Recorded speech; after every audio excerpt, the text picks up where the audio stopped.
जनातिहन्तुः पुष्पमन्ये सञ्चारिपूर्णं सन्देवदारसमन्यलभ्यं लक्ष्मी श्रीमान् वेङ्कट यो नित्यमच्युतपदां श्रीपुरुषं दामोदरं अस्मद्गुरोर्भगवतोऽसुदे रामानुजस्य जनार्दनं प्रपद्ये श्रीमान् वेङ्कटनाथार्य कल्याणीकेसरी सन्निधत्तां सदा प्रपद्ये निरवध्यानां सदां शरणं भवगीतानां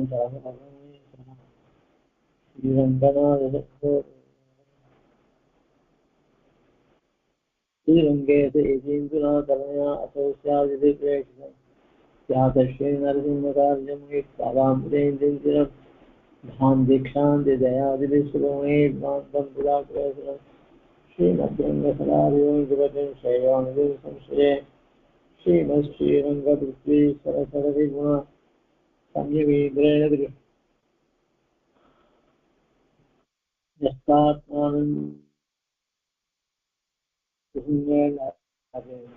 राज्यं श्रीरङ्गकादिप्रभृतिपते प्राप्तलक्ष्मी कुसुमास्थानं शैले यतीन्द्रं सकलगुणनिधिरलक्ष्मीचटारे श्रीरङ्गनाय सर्वोपि यतीन्द्रविष्टं लक्ष्मी कुसुमसर्वीकरणैकपात्रं श्रीरङ्गवीरविराशोपसंख्यं वेदान्तदेशे यतीन्द्रमहं प्रपद्ये सम्प्राप्त अध्यात्मशास्त्रं नरहरिसरसिद्रङ्गभूतादिराज्ञं कारुण्याश्रीविहिन्ये विगतसर्वभोगमात्मनित्यैर्धन्यं वेदान्ते वावधूतत्वमीसर्जितारङ्गपूर्वेण सूक्तं वात्स्यं नारायणार्यं परमरमण व्याख्याख्यातमेघै श्रीमद्रङ्गसदारिसंज्ञं लब्धाहमान्तत्वं श्रीमद्वीररघुनाथसरसिद्धारविन्दाक्षर श्रीमद्वेदवदं सदेशेतेः कारुण्यवीक्षास्पदं शैलेरङ्गगिरीणशासनवसं नारायणं योगिनं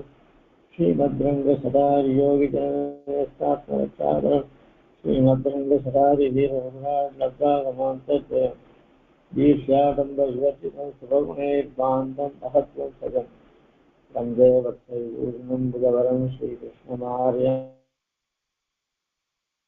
सदा वेदान्तदेशे यतीन्द्रकटाक्षलब्ध वैयन्तसारमनवद्यसुमबुधाख्य नारायणाद्वैतकृष्णं श्रीरङ्गनाय यतिशेखरम् आश्रयामः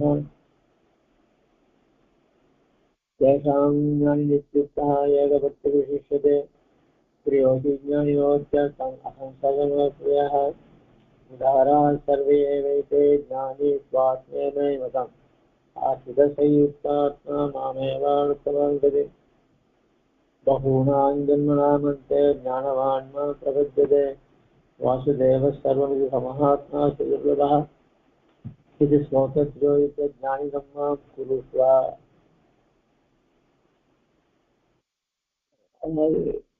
பக்தியோகம் பண்றதுக்கு அவசியம் வேண்டியது இந்த பரபக்தி பரஜான பரமபக்தி.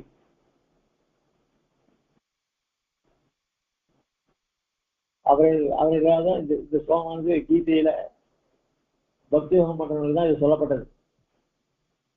அது இங்க எடுத்திருக்காரு. இங்க ஏன் இது எடுத்திருக்காரு? இது ஸ்லோக திரையோகம் சொல்ற. இந்த ஸ்லோகம் வரிசையா பகவத்கீதை 7வது அத்தியாயத்துல வரிசையா வருது. அது வரிசையா ஒரே அத்தியாயத்துல வருதுனால ஸ்லோக திரையோகம்னு சொன்னாங்க. இந்த 3 ஸ்லோகம் என்ன சொல்றது அப்படின்னா ஞானிகளுடைய பெருமையை சொல்றது. இதுக்கு சுவாமி தேசிகனுடைய வியாக்கியானத்தை தெரிவித்தோம். இன்னைக்கு சிவபிரகாச்சாரியனுடைய வியாக்கியானத்தையும் பெரியவாச்சாரியனுடைய வியாக்கியானத்தையும் தெரிவித்தோம்.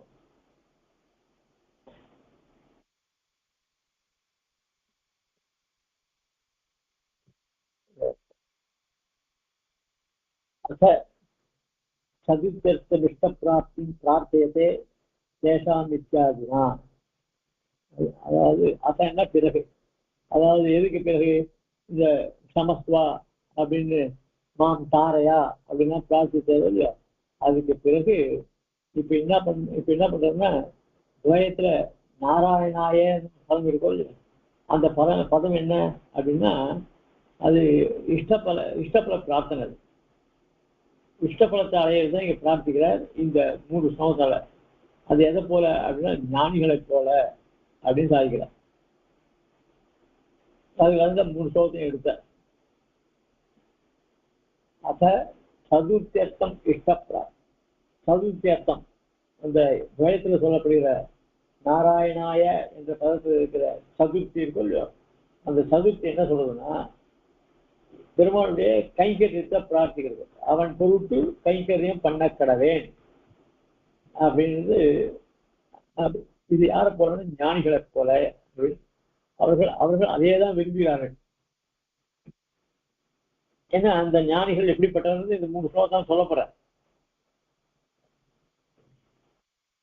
அந்த பரபக்தி ஸ்தானே பிரபதனம்.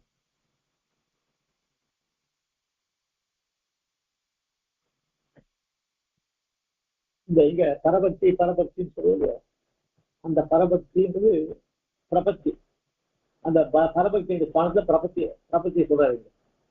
இந்த சரணாதிகத்தியத்துல இந்த பரபக்தி சொல்றா பிரபத்தியை பத்தி. ஆக இந்த பிரபத்திக்கு அனந்தரம் இந்த பரஜான பரமபக்தி தான் ஓடும். அதுதான் சொல்ற பரஜான பரமபக்தி தேக சம்பந்த வேளாயாம் உபாசகத்திய உபாய கோட்டி நிவிஷ்டே. இந்த பக்தி ஒன்றானே உபாசகன் அவனுக்கு இந்த தேகத்தின சம்பந்தம் இருக்கும் பொழுதுதான் இந்த பக்தி பண்ண முடியும். ஏன்னா பகவானை பத்தி தியானிக்கிறோம். அந்த சரீரம் தான் தியானம் பண்ணிவிடும். இந்திரியங்கள் தான் மனசு இருக்கும். ஆக இந்த இந்திரியங்கள் இருக்கும்போதுதான் பக்தி யோகம் பண்ண முடியும். அப்போ அந்த இந்திரிய வேலையில இந்த பரபக்தி பரஜானம் பரமபக்தி இவைகள்லாம் இந்திரிய சம்பந்தத்தோடு கூடிய உபாசனம் பண்ற சமயத்துல இதெல்லாம் உணரும். பரஜான பரமபக்தி தேக சம்பந்த வேளாயாம் இந்த சரீரம் இருக்கிற சமயத்துல உபாசகத்திய உபாசகனுடைய உபாய கோட்டி அப்படின்னா பக்தி ஒரு உபாயம். பக்தி யோகம் இந்த இடத்துல பக்தி யோகத்தை சொல்றது. அந்த பக்தி யோகத்தின் மூலியமாக பகவானை அடையலாம். அதனால பக்தி யோகம் பகவானை அடைவதற்கு உபாயமாக இருக்கிறது. அப்போ அந்த பக்தி யோகத்துல விஷயமாக வேண்டியது எது அப்படின்னு சொன்னா இந்த பரஜான பரமபக்தி.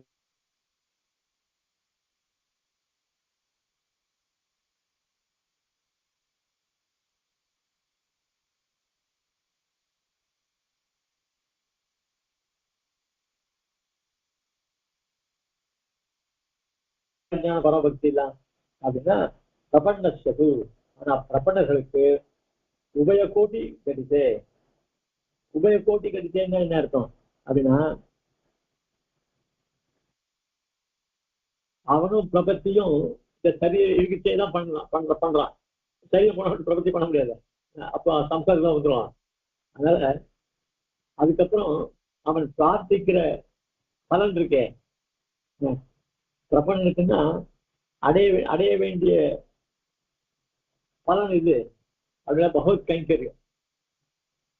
அந்த பகவத் கைங்கரியத்துக்கு பிரயோஜனமாக இருக்கக்கூடியது இந்த பரஜான பரமபக்தி. அதனால அவனுக்கு அதாவது பக்தி யோகம் பண்றவனுக்கு சரீரம் இருக்கச்சேதான் பக்தி யோகம் பண்ண முடியும். அந்த பக்தி யோகம் இந்த 3 நிலைகளை அதாவது பரபக்தி பரஜான பரமபக்தி கூடியதானதான் பக்தி யோகம். அப்பதான் சித்தமாகும். அதுதான் பரமபக்தி. அதனால அந்த பக்தி யோகம் பண்றதுக்கு முதல்ல பரபக்தி ஓடும்.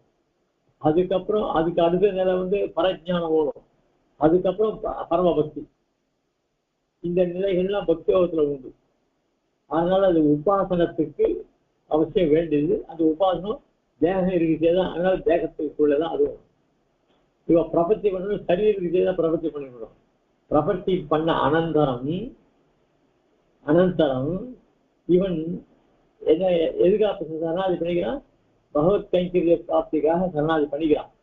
அப்போ இந்த கைங்கரியம் பண்ணணும் அப்படி சொன்னா இங்க இருக்கிற காலத்தே அந்த இவன் தேகாவசானத்தை சரணாதி கேட்டிருக்கான். அது மட்டும் இந்த கர்ம பூமியில அவன் இருக்க போறான். அப்போ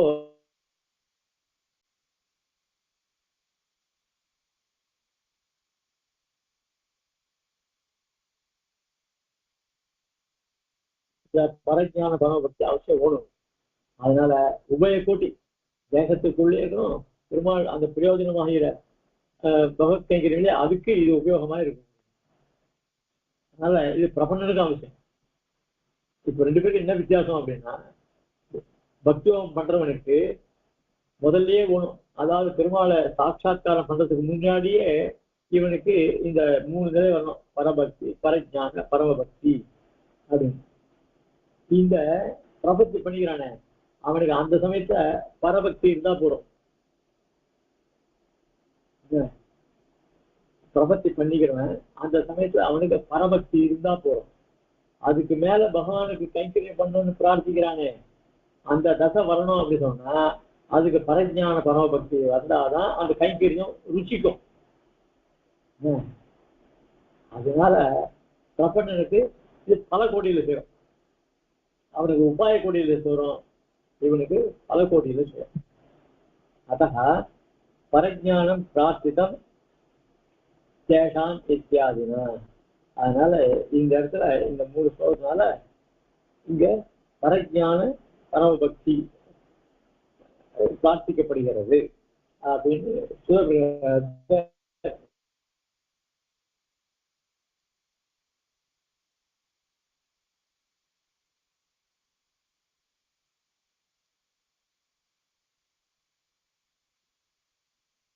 தேசாம் ஞானியுக்தா ஏகபக்தி விசிஷ்டத்தை இது ஆரம்பிச்சா அது 3 ஸ்லோகம் இருக்கு. இது 13வது சூர்ணிகை. இந்த 3 ஸ்லோகமையும் சேர்த்து இது 13வது சூர்ணிகைன்னு இவன் கணக்கு பண்ணியிருக்கான். இப்போ இதுக்கு அவதாரியை சாய்க்கிற ஆக கீழ் நமசப்தார்த்தம் சொல்லிட்டாய் நீன்றது. க்ஷமஸ்வ அப்படின்னு சொன்னால நேம அப்படின்னு நமசப்தார்த்தத்தை அங்கு சொல்லப்பட்டது. நமசப்தத்துக்கு அர்த்தம் விரோதி நிவர்த்தியே. அப்ப நமசப்தத்துக்கு அர்த்தம் என்ன அப்படின்னா விரோதி நிவர்த்தி, அகங்கார மமகாரங்கள் போகணும் அப்படின்னு அது விரோதி நிவர்த்தி. அவ்வளவும் போராத இவருக்கு இப்போ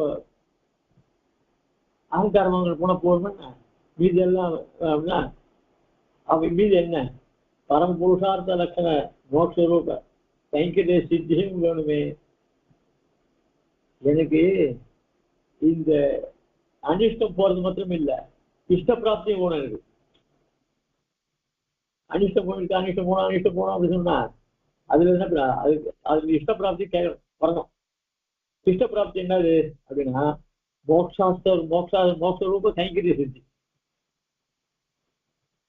அதுக்குதான் இப்போ இக்கைங்கரிய உபயோகியுமாய் கைங்கரியத்தோப்பாதி ஆதரணீயமாய் பிராபிய பூமியிலும் அனுபவிக்குமையான பரபக்தி பரஜான பரபக்திகளை அபேட்சிப்பராய் அதுக்கு பூர்வாவியாய் இருந்துள்ள அனநிரோதமான பக்தி ரூபாபண்ண ஞானத்தை கீதோபனிஷாஸ்திரர்களுடைய ஸ்லோகத்திலே நோத்தாலே அபேட்சிக்கிறார். அதனால இவர் அனிஷ்ட போறது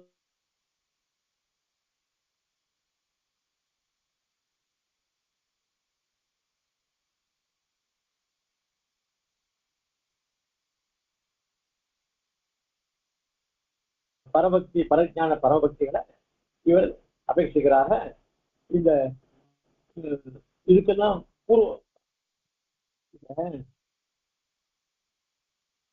பரபக்தி பரஜானம் பரமபக்தி இதுக்கு முன்னாடி என்ன ஒண்ணா அப்படின்னு சொன்னா பக்தி ரூபா பண்ண ஜானம், அது பக்தி உடையதாக இருக்கணும்.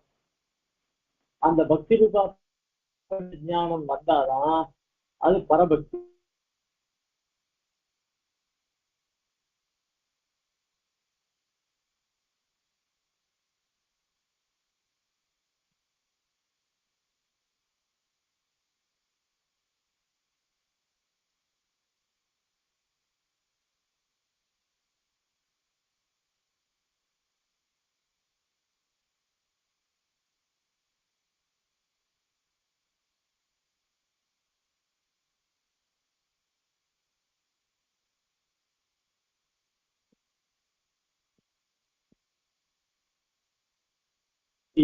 அப்படின்னு ஒரு ஸ்டேஜில் ஒரு முதல்ல பக்தி யோகம் பண்றதுக்கு யாருக்கு முன்னாடி அந்த பக்தியோட கூடியதான ஞானம் அவனுக்கு விஷயம் அவசியம் ஆகணும்.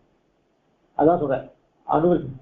அதுவும் இல்லாத ஏற்கனவே சொன்னேன் சரணாகதி பண்ண பிற்பாடு இங்க இருக்கிற ஜீவித தசை மட்டும், அதாவது ஏக தேகாவதானே நம்ம பிரபத்தி பண்ணிக்கிறோம். அதனால இங்க இருக்கிற வகையில அந்த மோட்சத்தினுடைய அனுபவத்தை இங்கே பெறணும்னு ஆசைப்படுறோம் நம்ம. அப்ப இங்க பெறணும்னா என்ன பண்ணணும் அப்படின்னா பகவத் பக்தி, பகவான் இருக்கிற பக்தி செலுத்தி அந்த பக்தி பரிவாரத்தினால அவனுக்கு கைங்கரியம் இங்கே இந்நிலத்திலேயே அஷ்டாவதாரங்கள்ல கைங்கரியம் பண்றது, இல்ல அவனுக்கு மிகவும் பிரீதமான அடியார்களுக்கு, அதாவது அடியார்களுக்கு பாகதர்களுக்கு கைங்கரியம் பண்றது, அந்த பாகதர்களையே சேஷர்களாக கருதப்படக்கூடிய ஆச்சாரியர்களுக்கு கைங்கரியம் பண்றது, அதெல்லாம் பண்ணி அவன் அந்த முக்தானுபவத்தை இங்கே பெறலாம். ஆக அதுதான் இங்க தான் இருக்கிற ஜீவித சம்பிரதம் இவைகளெல்லாம் பெறணுமே, அதுக்கு வேண்டியதான பரபக்தி, பரஞான பரமபக்தி இவனை பிரார்த்திக்கிறார். இக்கைங்கரி உபயோகத்துக்கு உபயோகமாகும் ஆதரணியமாய் அந்த கைங்கரியம் ரொம்ப ஆதரத்தோட செய்யணும். ஆதரம்னா நான் மிகுந்த கவனத்தோட பிரீத்தியோட செய்யணும். ஆதரணியமாய் பிராப்பிய பூமியிலும்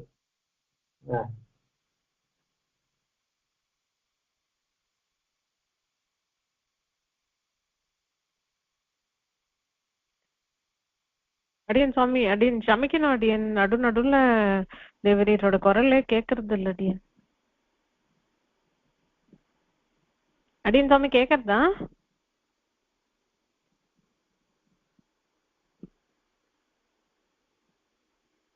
அது அனுபவிக்கும் வகையான பரபக்தி, பரஞான பரபக்தியில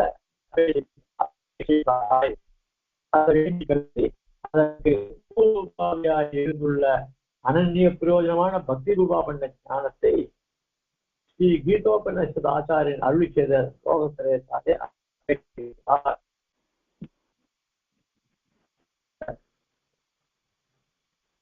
தேசாம்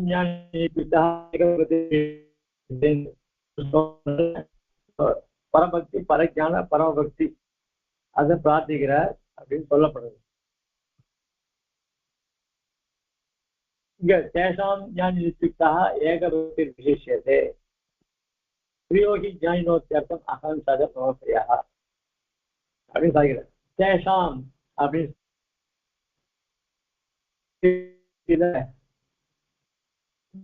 சாய்கிறார். அது சதுர்விதா பஜந்தேமா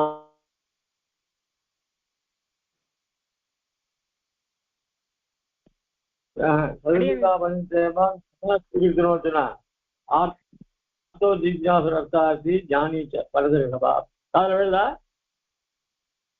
சுவாமி கேக்குறது அடியன். ஹலோ அடியன் சுவாமி கேக்குறது அடியன். கொஞ்சம் விட்டு கேக்குற மாதிரி இருந்தது. பாக்குறேன் அடியன் கொஞ்ச நேரம் எப்படி இருக்கு. சதுர்விதா பஜந்தேமாம் ஜனா சுகிருதோ அர்ஜுனா ஆர்த்தோ ஜிஜ்ஞாசுரர்த்தார்த்தி ஞானிச்ச புருஷரிஷபா பரதரிஷபான்னு சாய்கிறார். அர்ஜுனனை பார்த்து சாய்கிறார்.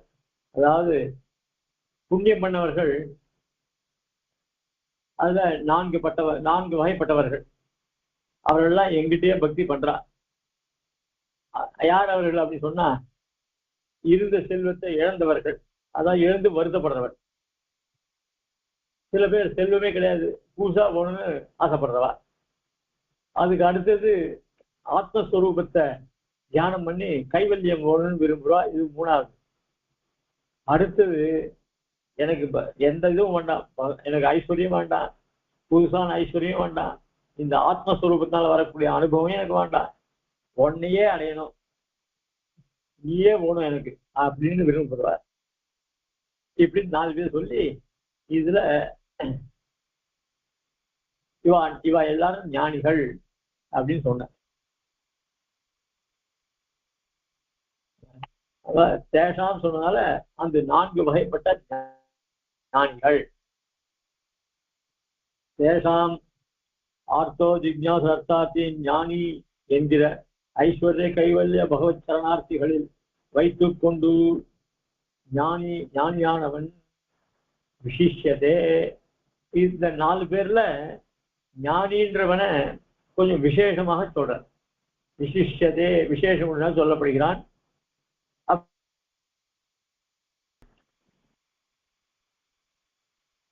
அது நிச்சயித்தான என்ன அப்படின்னா, ஒரு பிரயோஜனத்துக்காக என்னை பற்றி அது கைப்பட்டவாறு அகலுகை அன்றைக்கு செல்வம் இழந்தவன் பெருமாள்கிட்ட எனக்கு செல்வம் போச்சு எனக்கு வேணும்னு கேட்கிறான். சரி, பெருமாள் அந்த இழந்த செல்வத்தை அவனுக்கு கொடுக்குறார். அது வாங்கிட்ட உடனே அவன் என்ன பண்றான், சரி நம்ம காரியம் ஆகிப்போச்சு. ஆனா அது யார்கிட்ட கேட்டான், பெருமாள்கிட்ட கேட்டான். அதுல ஒன்றும் சந்தேகம் இல்லை, வேற எந்த தீபத்தையும் கேட்கல. பெருமாள்கிட்ட கேட்டான். பெருமாள்கிட்டே பக்தி உள்ளவன், பெருமாள்கிட்டே கேட்டான். அவன் தன் காரியம் ஆன உடனே அவன் பற்ற போயிட்டான். சொல்லுவாள் இல்லையா, காரியம் ஆயிடுச்சா இல்லையா, ஆட்டம் போலாமே அப்படின்னு சொல்லுவா. அந்த இடத்துல நிற்கக்கூடாது. காரியம் ஆயிடுச்சுன்னா கல்யாணத்துக்கு வந்த உடனே வைதிகளுக்கு பணத்தை கொடுத்தா திருப்பி உட்காரக்கூடாது. சம்பளம் வேணும், அவன் போயிட்டே இருக்கணும். அந்த மாதிரி காரியம் ஆயிடுச்சுன்னா போயிடணும். அடுத்தது செல்வம் இழந்தவன் அவனுக்கு, அதாவது செல்வம் புதுசா வேணும்னு கேட்கறான். அவனுக்கும் பெருமாள் அனுகூலம் பண்ண அவன் பட்டு போறான். இன்னொருத்தன் கைவல்யம் ஆத்மானுபவம் வரணும்னு கேட்டான், அதையும் கொடுத்தா அவன் பட்டான். அதுக்கப்புறம் அவன் எல்லாம் பெருமாள் நினைக்கவே மாட்டான். ஆனா இந்த 4வது ஞானி இருக்கானே, அவன் நான் எப்பவுமே நீ தான் எனக்கு வேணும், நான் உன்னோட எப்பவும் இருப்பேன் அப்படின்னு கேட்கறான். அதுதான் சொல்ற, ஒரு பிரயோஜனத்துக்காக என்னை பற்றி அது கைப்பட்டவாறு அது கை கிடைச்ச உடனே அகல்கை அன்றிக்கே அவன் தள்ளிப்படுவான். அது மாதிரி இல்லாத என்னையே பிரயோஜனமா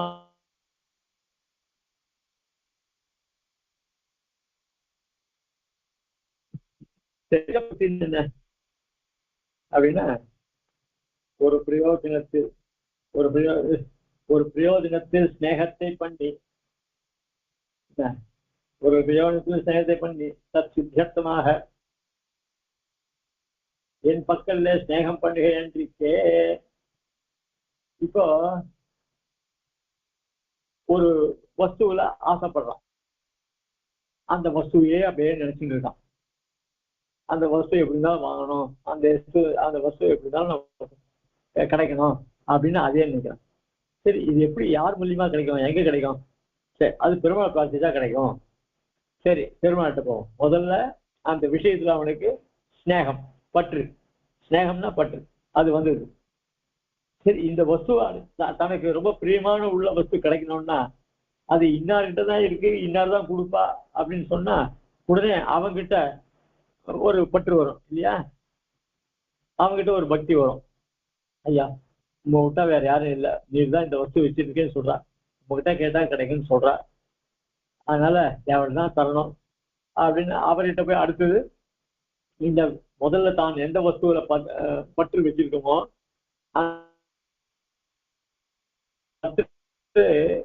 அந்த அதுக்கு இன்னொருத்தர சில பற்று வர முடியா பண்ணுவாங்க. அந்த மாதிரி ஒரு பிரயோஜனத்திலே ஸ்நேகத்தை பண்ணி ஒரு வஸ்துவில ஆசை வந்து, ஸ்நேகத்துக்கு பற்று ஆசை, அந்த பிரயோஜனத்தால இருந்தா அந்த வஸ்து மேல ஆசை வர்றது பண்ணி தற்சித்தியர்த்தமாக, தற்சித்தியர்த்தம்னா அந்த எந்த வஸ்துவில பிரீத்தி வச்சிருக்குமோ அந்த வஸ்து கிடைப்பதன் பொருட்டு சித்தியர்த்தமாக அந்த வஸ்து நமக்கு என் பக்கத்திலே பெருமாள் சாகிற வார்த்தை, அவனுக்கு பணத்து மேல ஆசை வந்துருக்கு, அதுக்காக அது வேற எங்கேயும் போக முடியல, அதுக்காக வேண்டாம்னா என்கிட்ட வந்தான். என் பக்கல்ல ஸ்நேகம் பண்ணுக்கே அன்றிக்கே, அதுக்காக என்கிட்ட வந்தான். அதே மாதிரி இல்ல இந்த ஞானி எப்படின்னா, என்னையே பிரயோஜனமாக பற்றினாலே தன் ஸ்நேகத்திற்கு என்னையே விஷயமாக. இப்போ அவன் வரிசை முதல்ல ஒரு பொருள்ல ஸ்நேகம் பண்ணி அதுக்கப்புறம் பெருமாள்கிட்ட பக்தி கொண்டான். இந்த ஞானி யாருக்கிட்ட இல்லை, பெருமாள் ஒருத்தர்கிட்ட தான் பக்தி விஷயம் தண்ணி புரியுதோ இல்லையா. முதல்ல ஒருத்தன் ஒரு வஸ்துவில் ஆசை வச்சு அதுக்கப்புறம் அந்த வஸ்துவை பெறுவதற்கு பெருமாள்கிட்ட பக்தி பண்ணான். ஆனா ஞானிகள் எந்த வஸ்துவிலையும் பக்தி பண்ண ஆசை பண்ணல, பெருமாள் கிட்ட தான் ஆசை, அதுக்காக பெருமாள்கிட்டே வந்து என்ன என்னையே பிரயோஜனமாக பற்றினாலே தன் ஸ்நேகத்திற்கு என்னையே விஷயமாக. அவனுடைய பிரியத்துக்கு யார் விஷயம்? பகவான். அவனுடைய விஷயத்துக்கு யாரு? அந்த வஸ்து. அதுக்கப்புறம் தான் பகவான். ஞானிகள் விஷயத்துல பகவானே தான், அவனுக்கு தான், அவன் தான் ரொம்ப நல்லா இருக்கு இல்லையா. அதனால அப்படி அப்படி அவன் எந்த வஸ்துலையும் பிரீத்தி வைக்காம எங்கிட்டயே பிரீத்தி வைக்கிறான். அப்படிப்பட்டவன் பிரியோகி ஞானினோத்தியர்த்தம் அகம் சஜமோ பிரியா. ஞானினோத்தியர்த்தம் பிரியோகி. அந்த ஞானிக்கு அந்த ஞானினோ அகம் அத்தியர்த்த பிரியா. அந்த ஞானிக்கு அப்படின்னா அவன் என் பக்கல், அவன் எனக்கு என் பக்கல் அவனுக்கு உண்டான பிரீத்திக்கு பாசுரமிட ஒண்ணாது. பாசுரமிடம்னா என்னது? வாயால சொல்ல முடியாது. பாசுரம்னா வாயால சொல்றது. அவன் அவன் பையன் கிட்ட பத்தி வச்சுட்டு இருக்கானே, அது வாயால கூட சொல்ல முடியாது, அளவிட்டு சொல்ல முடியாது. அபிதேய வச்சன அர்த்த சப்தா சசமம பிரியா.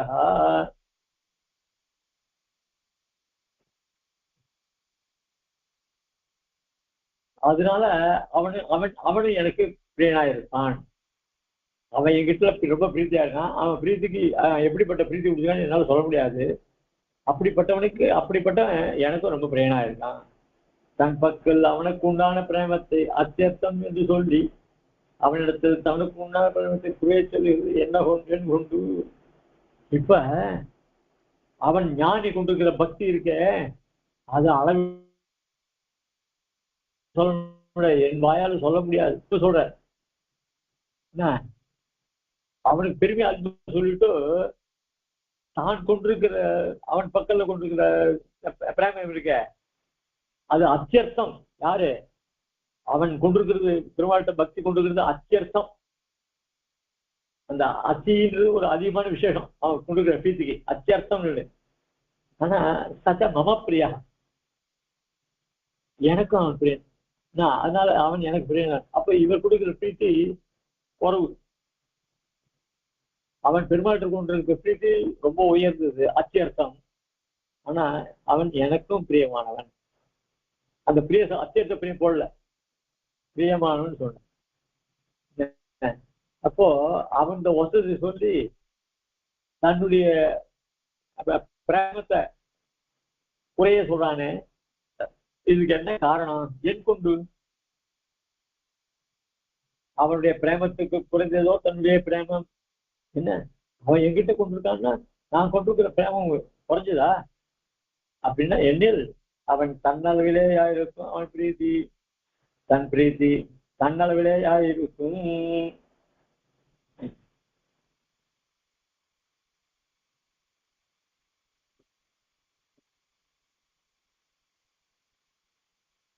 அதாவது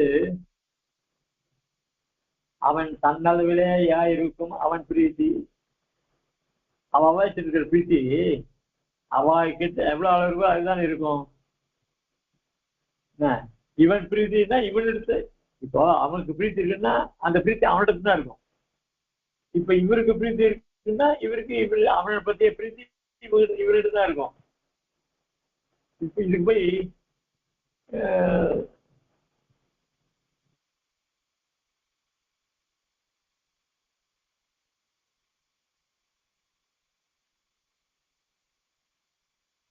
இவன் விபு அனுபூதத்துக்குள்ள வளவையோ அனுபூதனான ஜீவாத்மாவுக்கு இருக்கிற பிரீத்தி விபுவா இருக்கிற எம்பெருமானுக்கு இருக்குமா?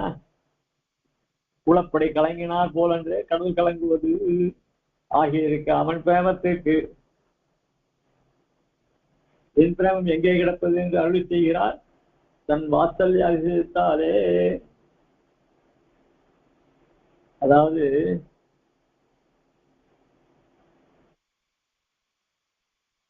இந்த ஒரு மாடோ இல்ல குதிரையோ இந்த சமுத்திர கரையில போறவன் கால் வச்சா அந்த கால் அது ஊத்து வரும் இல்லையோ, அந்த ஊத்து வந்து அவனுடைய கால் அளவுக்கு இருக்கும் இல்லையா. யார் எந்த வஸ்து வைக்கிறாலோ அந்த கால அது கலங்கி போயிருக்கும் ஜலம். இதை கொண்டு கடல் கலங்கி போச்சுன்னு சொல்ல முடியுமா? கடல் எவ்வளவு பேசு ஜலம், அதுல போய் குளப்படி கலங்கி கலங்கி கலங்கி போச்சு அதுவும் கலங்கி போச்சுன்னு சொல்ல முடியுமா? குளப்படி குளப்படி கலங்கினார் போலன்று கடல் கலங்குவது ஆயிருக்க என் பிரேமத்துக்கு அவன் பிரேமத்துக்கு, அவன்னா யாரு? ஞானியுடைய பிரேமத்துக்கு என் பிரேமம் எங்கே கிடப்பது என்று அருளி செய்கிறான்.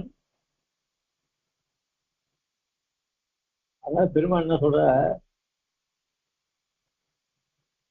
அவனுடைய பிரீத்திக்கு என் பிரீத்தியை நான் சமமா சொல்ல முடியாது அப்படின்னு சொல்றதுக்கு என்ன காரணம்? பெருமாள் பிரீத்தியை குறைவா சொல்லலாமா அப்படின்னு சொன்னா, வாத்சல்ய அதிசயத்தாலே ஒரு ஜீவன்கிட்ட அவனுக்கு இருக்கிற வாத்சல்யம் இருக்க, அந்த வாத்சல்யம் அவனுக்கு பேச முடியாது. பேசுறதுன்னா இவன் வாத்சல்யத்தை கொண்டு வாத்சல்யத்தினால பேசலாம். அன்றைக்கு சர்வசக்தியான தன்னால இருக்கும் என்கிறானாகுமா? அதுவும் இல்லாத எம்பெருமான் சர்வசக்தன். இந்த வாத்சல்யம் எம்பெருமானுடைய வாத்சல்யம் காதல வேழுதா? ஹலோ அடியன் சாமி கேக்குறது அடியன். காதல வேழுதா? அப்பப்ப விழுறது அடியன், கொஞ்சம் விட்டு விட்டு கேக்குறது. ஆனா பரவாயில்ல அடியன், முன்னாடியோட பரவாயில்லன்னா அப்புறம் ரசிக்கிறதுலயும் கொஞ்சம் குறைச்சு ஏற்படுமே. மூஷா கேட்டாலும் கண்டிப்பா சுவாமி கொஞ்சம் பிரேக் ஆகுது. ஆனா அப்ப ரொம்பவே பிரேக் ஆச்சு சுவாமி. அதுக்கு இப்ப பரவாயில்லடி, ஒரு செகண்ட் தான் பிரேக் ஆகுது. இப்ப பரவாயில்லடி. அதாவது அவன் இப்ப ஞானிகள் கொண்டிருக்கிற பக்தி அது பிரீத்தி இருக்கே, அவன் அத்தியத்த பிரியம் சொல்லிட்டான் பெருமாள் அவன் வாயாலே. ஆனா அகம் சதம பிரியா, எனக்கு அவர்களும் பிரீத்திக்கு பாத்திரமானவன் சொல்ற. அப்போ அந்த ஞானிகளுடைய பிரீத்தி பெருசா இல்ல பகவானுடைய பிரீத்தி பெருசா அப்படின்னு ஒரு கேள்வி. அதுக்கு மேல இந்த பிரீத்தியை யாராவது அளவிட முடியுமா? அவளுக்கு தன்மைக்கு ஏற்ற மாதிரி பிரீத்தி இருக்கும். இத போய் அளவிட்டு சொல்ல முடியாது. ஏன்னா ஜீவாத்மா அணு, இவன் விபு எல்லாத்தையும் பறந்திருக்கிறவன், அவன் அணு சூக்ஷமா இருக்கக்கூடியவன். அவனுடைய பிரீத்திய பெருசா சொல்லலாமா? எங்கும் பறந்திருக்க இவனுடைய பிரீத்திய பெருசுன்னு சொல்லலாம். ஏன்னா அவன் அணுவான இருக்கிறவன், அவனுடைய பிரீத்திய அத்தியத்துக்குன்னு சொல்லலாமா அப்படின்னு சொன்னா, அது சொல்றேன்னா நீ சொன்னா அது ஸ்தோத்திரம் ஆயிடும். பெருமாள் சொல்றான்னு சொன்னா அது வாத்சல்யம். அவனுடைய வாத்சல்யன்ற குணம் இருக்கே, அந்த வாத்சல்ய குணமானது என் ஞானிகள் வச்சிருக்கிற பிரீத்திய மிகவும் கொண்டாடி சாயிக்கும்படியா பண்ண அப்படின்னு ஒரு அர்த்தம் சொன்ன. அடுத்ததாக அவன் ரொம்ப சர்வசக்தன். தேசாம் ஞானி நித்தியத்தாக ஏகபத்த விஷயம் 3 ஸ்லோகங்கள் சொல்லிட்டு வர. இந்த 3 ஸ்லோகங்கள்ல எம்பெருமானுக்கு 4 விதமான பக்தர்கள். அதுல செல்வம் இழந்தவர்கள், இழந்த செல்வம் வேணும்னு கேட்கிறவா, இது ஒரு வகைப்பட்டவள். 2வது வகை புதுசா பணம் வேணும், செல்வம் வேணும்னு கேட்கிறேன், ஐஸ்வர்யம் வேணும்னு கேட்கிறேன், இது 2வது வகை. 3வது வகை எனக்கு இந்த செல்வங்கள்லாம் வேணாம், இந்த ஆத்மானுபவம் பண்ணி கைவல்யத்துல அந்த கைவல்யன்ற ஒரு ஸ்தானத்துல இருந்து அதுவே போறோம் எனக்கு அப்படின்னு கேட்கிறவா 3வது. இவன் 3 பேரும் வேற யார்கிட்டையும் போல பெருமாள்கிட்ட கேட்கிறான். இந்த பெருமாள் கிட்ட கேட்கறதுக்கு என்ன அப்படின்னா, அவ புண்ணியம் பண்ணியிருந்தாதான் பெருமாள் போவா. புண்ணியம் பண்ணல அப்படின்னா கண்ட தெய்வத்துக்கிட்ட போயிட்டு இருப்பா. அதனால இவ புண்ணியசாலிகளா இருக்கிறதுனால இவெல்லாம் பெருமாள் கிட்டே எது கேட்டாலும் எனக்கு கொடுத்தா எங்காத்து மனுஷா எங்களவா அப்படின்னு அபிமானம் இருக்குது. அது மாதிரி பெருமாள்கிட்டே கேட்டா இவா. அப்புறம் 4வது வகை ஞானி என்ன பண்ணார், எனக்கு செல்வம் வேண்டாம், இழந்த செல்வம்ன்றது இல்லை, வர புதுசா வேண்ட செல்வம் கிடையாது, இந்த ஆத்மானுபவம்லாம் வேணாம், எனக்கு நீயே போரும் அப்படின்னு கேட்கிறான். இந்த 4 விதமான பக்தர்கள் இவா எல்லாரும் பெருமாளுக்கு வேண்டியவர்கள், பெருமாளுடைய பக்தர்கள். இப்படிப்பட்ட 4 பேர்ல ஞானியை விசேஷமாக சொல்றார். ஞானியை விசேஷமாக சொல்றதுக்கு என்ன காரணம் அப்படின்றதுதான் இங்க இப்போ இது. அதுதான் இங்க அவதாரிங்க. அதாவது இங்க சொல்லது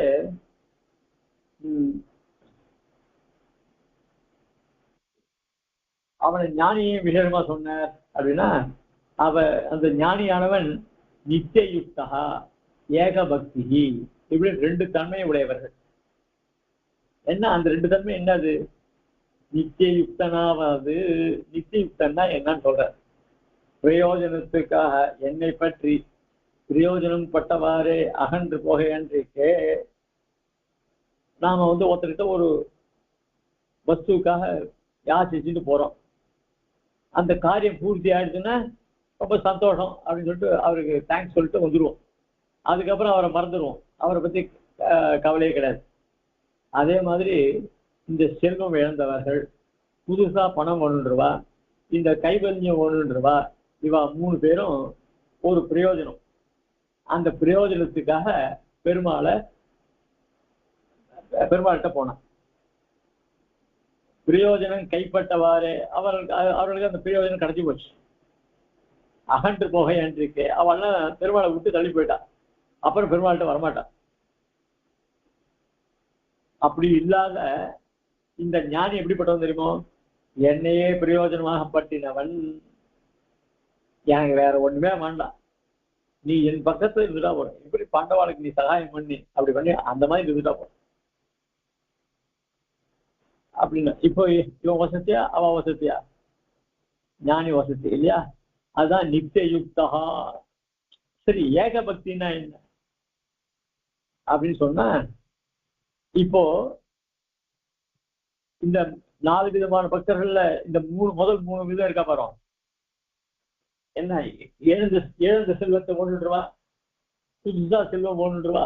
அவ முதல்ல எந்த வஸ்துல ஆசை வைக்கிறா? அந்த ஐஸ்வர்ய மேல ஆசை வைக்கிறா.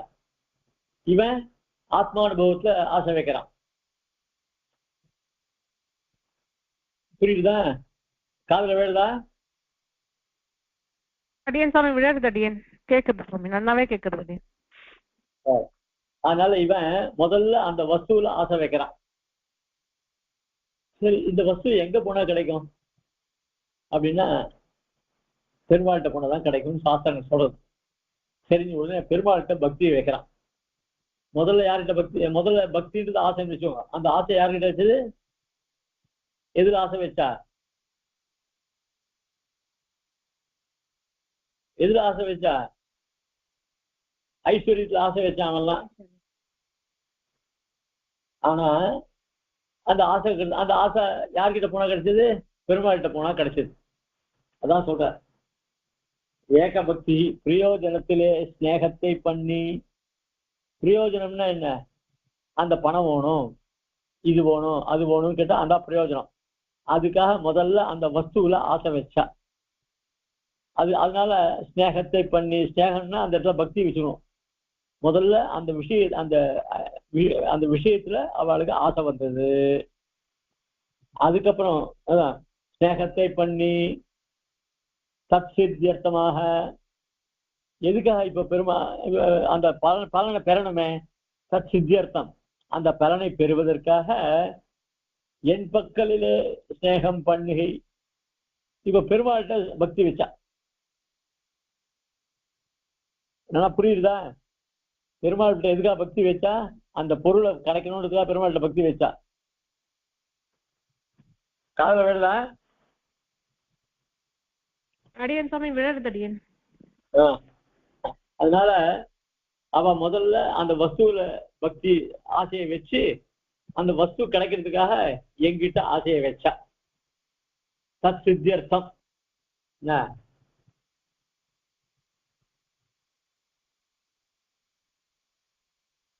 ஆனா ஞானிகள் எப்படி தெரியுமா, அவளுக்கு எந்த விஷயத்திலுமே பற்று கிடையாது, பெருமாள் விஷயத்துல மட்டும்தான் பற்று. இப்ப அவளுக்கு இவளுக்கு வித்தியாசம் தெரியுதா இல்லையா?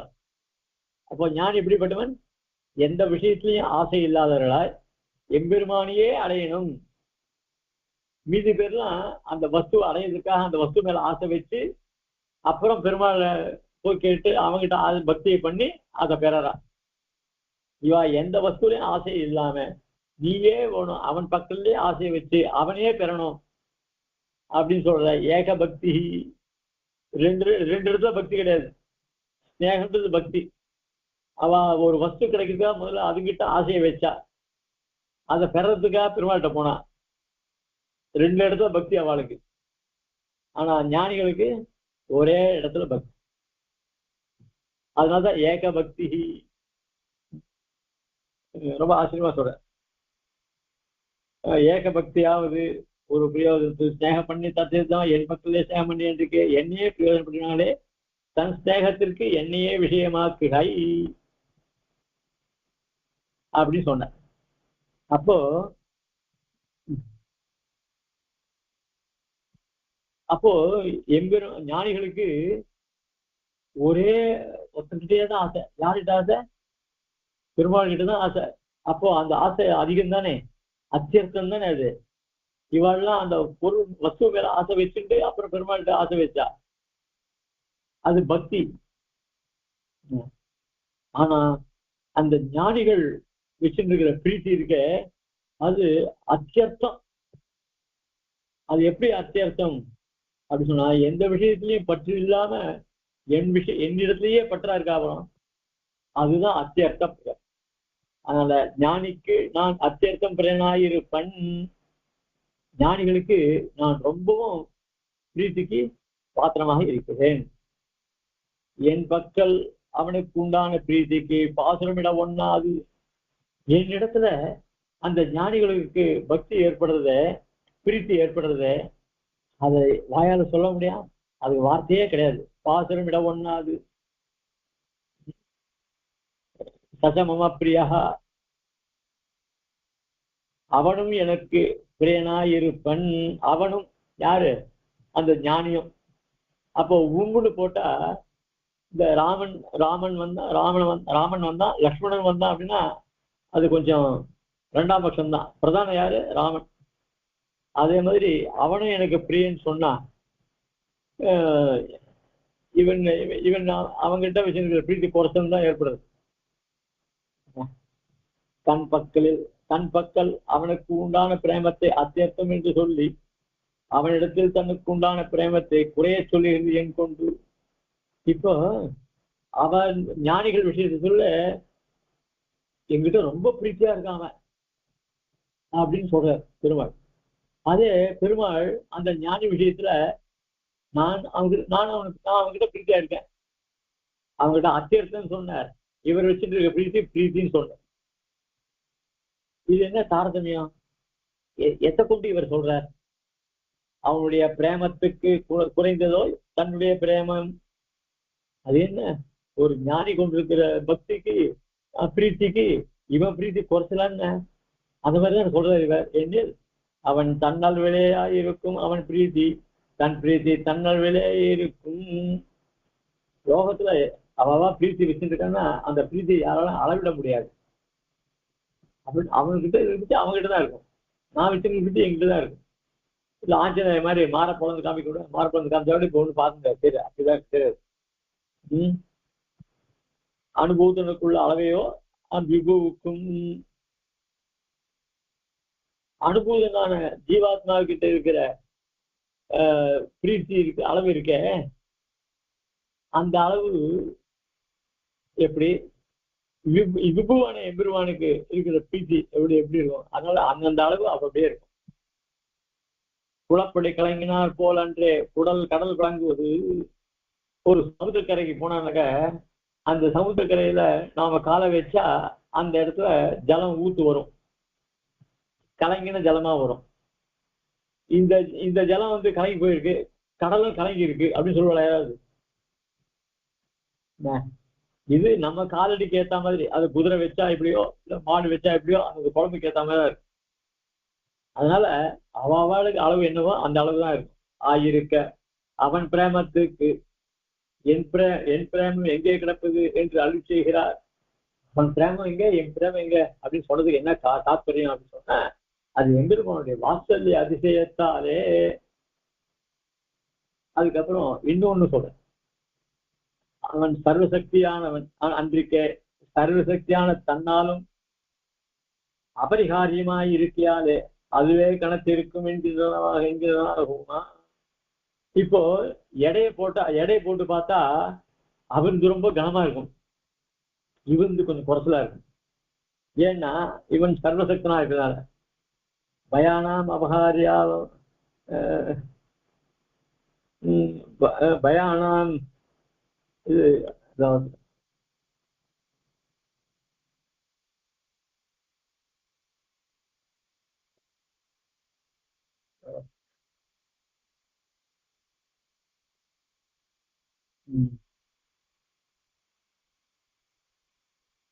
சரி ஆச்சரியங்க. அது விஷ்ணுபுராணத்துக்கு ஒரு வர ஸ்லோகம். அதாவது பயானாம் அபகாரியானாம் பரிகர்கள் ஒன்றால் பயத்தை விளைவிப்பது பிரியமிலே பய நிவர்த்தி ஹேத்துக்கள் தான் பய பிரவருத்தி ஹேதுக்களாயிற்று. அதாவது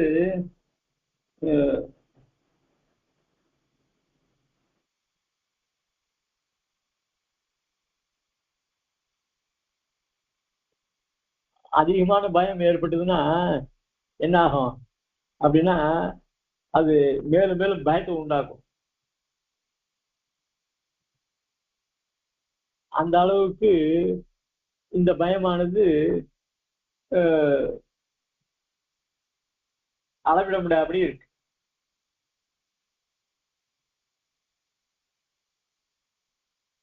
அதே பயம் அதிகமா இருந்தா கூட அவன் நம்மகிட்ட ரொம்ப பிரீத்தி வச்சிருக்கான், நமக்கு அதனால எந்த ஆபத்தும் வராது அப்படின்னு அந்த அந்த அவனுடைய பிரீத்தியே நம்ம பயத்தை போக்கக்கூடியது. ஆக அதிக பயமே பயத்தை உண்டு பண்ணும், அதே பயமே நமக்கு நிவர்த்தியும் பண்ணும். அந்த மாதிரி பரஸ்பர பயம் இருக்கு, அந்த இது பிரீத்தி இருக்கு, அதை அளவிட்டு சொல்ல முடியாது அப்படின்னு சொன்னார். இப்ப நம்ம வந்து பெரிய வியாக்கியானங்களுடைய வியாக்கியானத்தை சேர்த்துருக்கோம். உதாரா சர்வையே வைத்தே, அடுத்த ஸ்லோகம், உதாரா சர்வையே வைத்தே ஞானி துவாசே மே மதம் ஆசிரசகி யுக்தாத்மா மாமேவானுத்தமான் கதி. உதாரா சர்வையே வைத்தே, யாவர் சிலர் யாதொன்று அபேட்சிக்கும் இடத்தில் தேவதாந்திரங்கள் பக்கலாதல் மனுஷர் பக்கதாதே என் பக்கலிலேயே அபேட்சிக்கிறார்கள். அவர்கள் அத்தனைவரும் உதாரர்கள். இங்க சர்வேதே உதாரா, சர்வ ஏவே, இந்த நாலு பேர் சொன்னோம் இல்லையோ, ஆர்த்தோ ஜிக்யாசு, ஆர்த்தோ அர்த்தார்த்தி ஜிக்யாசு அப்படின்னு சொல்லி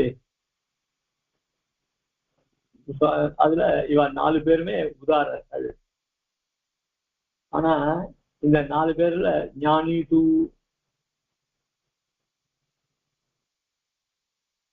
உதாரணம் ஏன் வந்து பேர் வந்தது அப்படின்னு சொன்னா, அவர்கள்லாம் வேற தேவதைகள்கிட்ட போய் கேட்கல, தங்களுக்கு வேணுன்றதுக்காக இதர தேவதைகளையோ இல்ல இன்னொரு மனுஷனையோ என்னை காப்பாத்துன்னு போய் கேட்கல. நேரம் எப்படி கஜேந்திராழ்வான் எம்பெருமானையே பிரார்த்திச்சானோ அந்த மாதிரி அவள்லாம் அந்த பிரயோஜனங்கள்லாம் எங்கிட்டயே வந்து கேட்டான். அதனால்தான் அவர்கள் உதாரர்கள். ஞானி டூ, இப்போ இந்த 4 பேர்ல ஞானியை விசேஷமா சொல்ற, அவர்களில் வைத்துக் கொண்டு விலட்சணாகிறான் ஞானி. அந்த 4 பேருக்குள்ள ஞானி விலட்சணம் தனியா இருக்கான். அவனுக்கு வைலட்சண்யம் என்னில் அவன் வித்தியாசம் இருக்குது. என்ன காரணம்? ஆத்மீவ, அந்த ஞானியானவன் எனக்கு ஆத்மாவாய் இருப்பான். எல்லா வஸ்துக்களுக்கும் ஆத்மாவாய் இருக்கிறவன் எம்பெருமான். எம்பெருமானுக்கு ஆத்மாவாயிருப்பன் ஞானி. இது எங்கேயா ஒத்துமா? எனக்கு ஆத்மாவாய் இருப்பன் அப்படின்னா எனக்கு தாரகமாய் இருக்கான். நான் உயிர் பெற்றிருக்குது அவன் தான் காரணம். அவன் இல்லைன்னா எப்படி லக்ஷ்மணன் இல்லைன்னா ராமன் அந்த கட்டில படுத்துக்க மாட்டானோ? அந்த தொட்டில் அவன் இல்லாத போட்டு தனித்தனியா படுத்தி ராமன் லக்ஷ்மணன் அழுதான்னு சொல்லி அப்புறம் 2 பேரும் எடுத்து ஒன்னா விட்டா அழாம இருந்தான்னு சொல்ற அளவு. அந்த மாதிரி அவன் எனக்கு தாரகன்.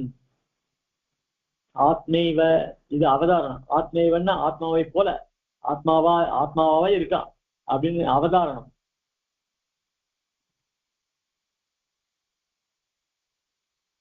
ஒரு காலத்தில் இவன் தாரகனாய், காலாந்தரத்தில் மற்றபடியாய் இருக்க என்று எப்போது முக்கிய இவனே தாரகன் என்கிறது. இப்போ எல்லா வஸ்துக்கும் தாரகமா இருக்கக்கூடியவன் எம்பெருமான். இப்போ இவனுக்கு தாரகமா இருக்கிறது யாருன்னா ஞானிகள். போற மாதிரி இல்ல. ஆனா இது பெருமாள் திருவாக்குல வந்து சொல்லியோ, இவர்கள் எப்போதுமே எனக்கு தாரகர்கள். யாரு? ஞானிகள் எப்பவுமே தாரகர்கள். எனக்கு அவர்கள் தான் தாரகமாக இருக்கா, போஷகமா இருக்கா, போக்கியமா இருக்கா. எப்போது ஓகே இவனே தாரகன் என்கிறது. சொரூப ஞானம் பிறந்தான் ஒரு சேத்தனன், உண்ணும் சோறும் பொருகனே தின்றே தரகாதிக்கெல்லாம் ஈஸ்வரனின் நினைத்திருக்கே பிரார்த்தம். இதே இந்த ஜீவாத்மாவுக்கு காதல வேழுதா? ஹலோ, கேக்குறது சுவாமி. சரி, அதாவது நமக்கு சொரூப ஞானம் வரத்துக்கு முன்னாடி நாம யாரு தாரக போஷமா நினைச்சுட்டு இருப்போம்? அப்பா அம்மாவை நினைச்சுட்டு இருப்போம். இல்ல கல்யாணம் ஆனவன் என்ன பண்றான்? தன் ஆம்பியார் நினைச்சுட்டு இருப்பான். அவதான் தாரக போஷம். நமக்கு இந்த சொரூப ஞானம் வந்தா விட்டு உண்ணும் சோறும் பருகும் நீரும் இன்னும் வெற்றிலை எல்லாம் கண்ணன் அப்படின்னு நமக்கு எல்லாமே பெருமானா தெரியுது. இப்போ வாஸ்தவத்துல எல்லாருக்கும் தாரக போஷம் பெருமாள் தான். ஆனா இவனுக்கு இந்த ஞானம் வரத்துக்கு முன்னாடி பெருமாளை தாரக போஷமான்னு நினைக்கல.